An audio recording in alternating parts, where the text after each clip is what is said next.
It's February 16th, 2021, and this is Sketchworks NewsBrake. The news stops here. I'm Brian Troxel, and after my nose job last week, I look 20 years younger. 20 years younger than Barry Corbin. You gotta start somewhere. Former President Donald Trump is now the right-wing conservative equivalent of O.J. Simpson. The U.S. Senate acquitted Trump, despite lots of evidence that showed him inciting the rioters who invaded the U.S. Capitol.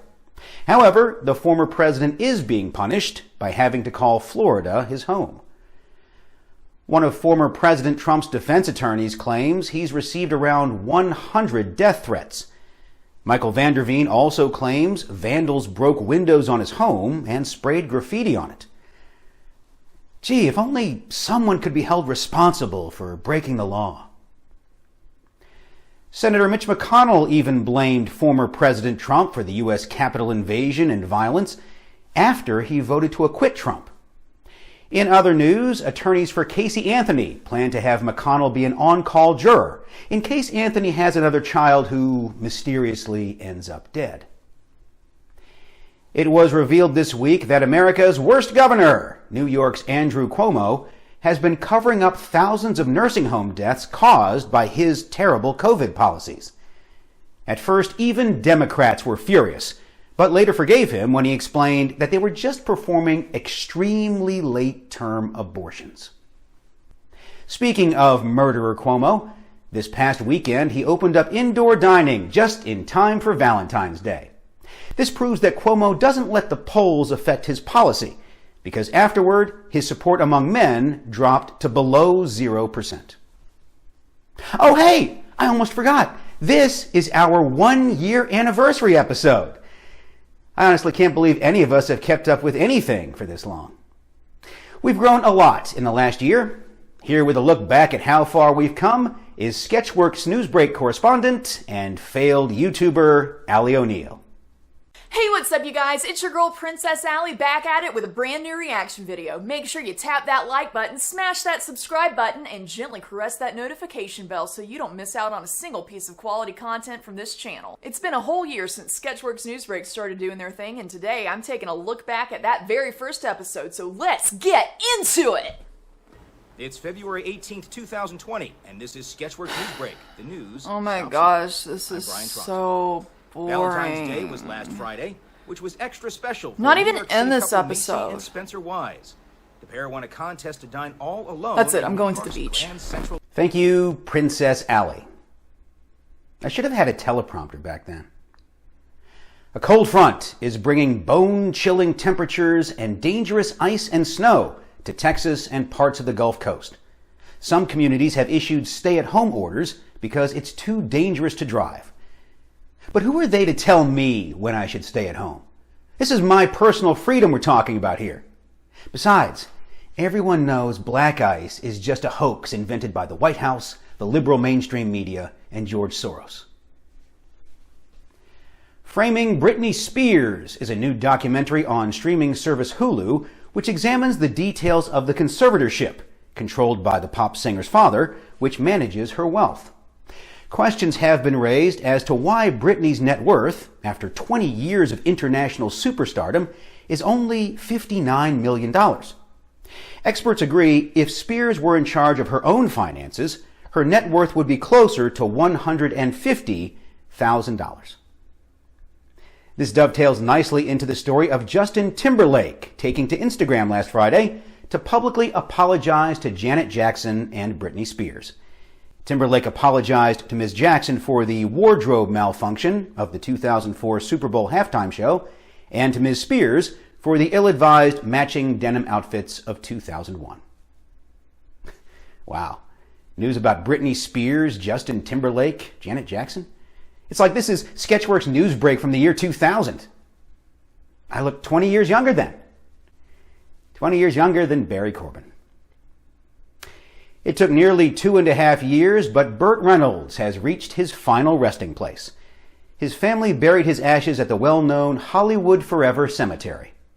His family wouldn't say why it took so long, but they say the trucker they hired to transport Reynolds' ashes also had to deliver 400 cases of Coors beer and an elephant. This week, Gina Carano, star of The Mandalorian, was dropped from the show after her comments saying that the Holocaust occurred because of blind hatred. After the firing, Disney said that while they fully support free speech, don't even think about criticizing the Holocaust. A Texas lawyer has 4 paws, a tail, and poops in a box full of cat litter. At least if you believe what showed up on his Zoom call with the judge. Sketchworks NewsBrake correspondent Tim Millard tells us the lawyer now plans to turn an embarrassing situation into a cash cow. I'm prepared to go forward with it. I'm here live. I'm not a cat. Oops. You can't tell, but I assure you that lawyer is red in the face over this snafu. Rod Ponton doesn't know how the cat filter turned on during his Zoom call with a judge. However, he kept his cool and stayed professional. I didn't know if I was in trouble or what was going on, but I finally figured it out. I think I got as big a laugh out of it as everybody else. And now, according to TMZ, Ponton plans to cash in on his fame by selling merchandise. And why not? The cat is out of the bag. For Sketchworks NewsBrake, I'm Tim Wait. Hold on. That is weird. How in the hell does John Babcock get his own filter? Where's mine? Thank you, Tim Babs. COVID-19 could become the virus that never goes away. Immunologists and epidemiologists believe the virus could turn into a mild annoyance that humanity just learns to live with, like the common cold, the flu, or the robocalls about your car's warranty and how it's about to expire.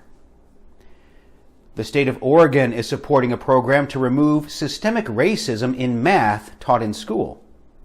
Now, while I'm not sure I agree that math is systemically racist, I do know that it is rooted in division. Oh, hilarious math jokes aside, if math is indeed racist, we should be taking a hard look at other subjects. English, that's colonialist. History, that's definitely colonialist. Science, well, too much math, so racist again. And gym is just a class that teaches body shaming. So that leaves us with just music and Spanish, meaning if all goes according to plan, by 2040, Oregon will be the country's largest exporter of mariachi bands. New York City police say they have caught a man they are dubbing the A-Train Ripper after he stabbed 4 people this past weekend.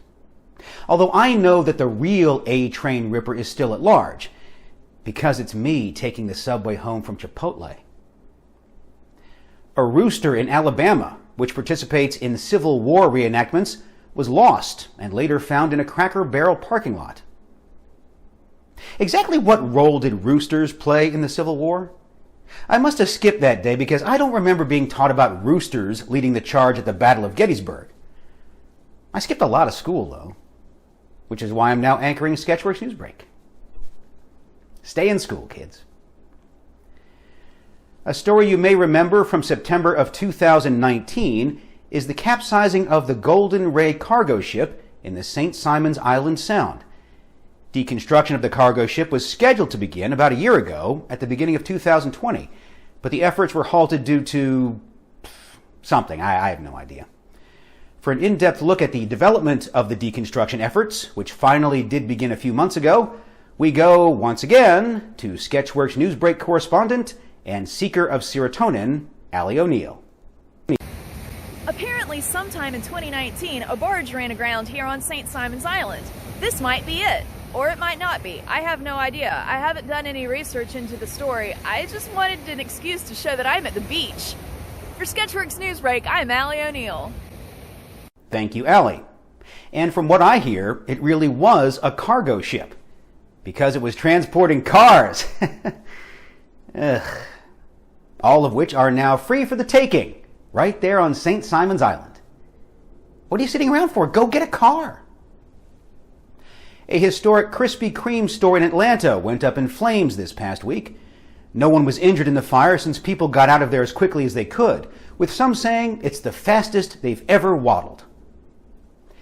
Canadian farmer Damien Alland has broken the Guinness World Record for growing a 63.9-pound turnip in his garden. Alon's family exclaimed, "Yay! More effin' turnips." An MIT student studying electrical engineering and computer science is being sought for the murder of an environmental science student from Yale. The two were supposedly fighting over the same pretend girlfriend. A Nashville, Tennessee businessman who passed away late last year has left his entire $5 million estate to his dog, a border collie named Lulu. Upon learning this news, Britney Spears' father immediately took control of the dog's conservatorship and is the subject of a new Animal Planet documentary, Framing Lulu. A woman's high school letter jacket, lost in the 2013 flood of Berthoud, Colorado, was finally found last week and returned to its owner. And boy, did it smell. And speaking of things that stink, that's all for Sketchworks NewsBrake. We'll be back next week to kick off our second year of bringing you analysis of everything that happens in the world each week, and we hope you are too. We hope you're back next week. Not that you have to analyze anything. I probably could have phrased that better. I'm Brian Troxel. Say hi to your mom for me. Tell her I know Barry Corbin.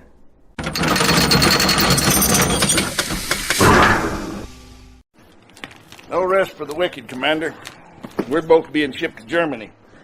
I'm going to Berlin, where we're planning our final thrust.